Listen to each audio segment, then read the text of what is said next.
अस्सलाम वालेकुम बच्चों, कैसे हो? चलिए बच्चों, अब हम पढ़ना शुरू करते हैं। आज का जो हमारा वर्ड है वो है स्वाद। आप देखें, स्वाद के ऊपर कोई डॉट नहीं है, ना स्वाद के पेट के अंदर कोई डॉट है, ना स्वाद के ऊपर कोई डॉट है। तो अब हमने क्या देखना है? अब हमने देखना है कि स्वाद से कौन कौन से लफ्ज़ शुरू होते हैं।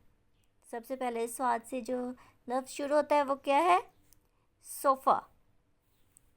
सोफे पे हम क्या करते हैं? सोफे पे हम बैठते हैं। अगला वर्ड है स्वाद, सुराही। स्वाद, साबुन।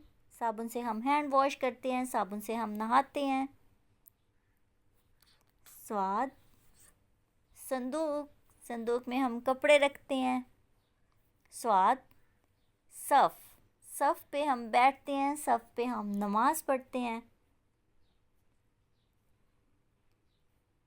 दोबारा फिर इसको पढ़ते हैं। स्वाद, सोफ़ा।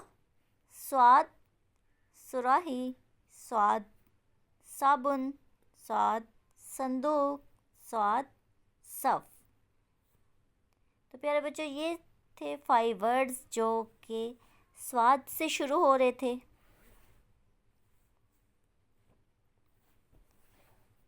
आप लोगों ने इसको याद रखना है। अल्लाह हाफिज़।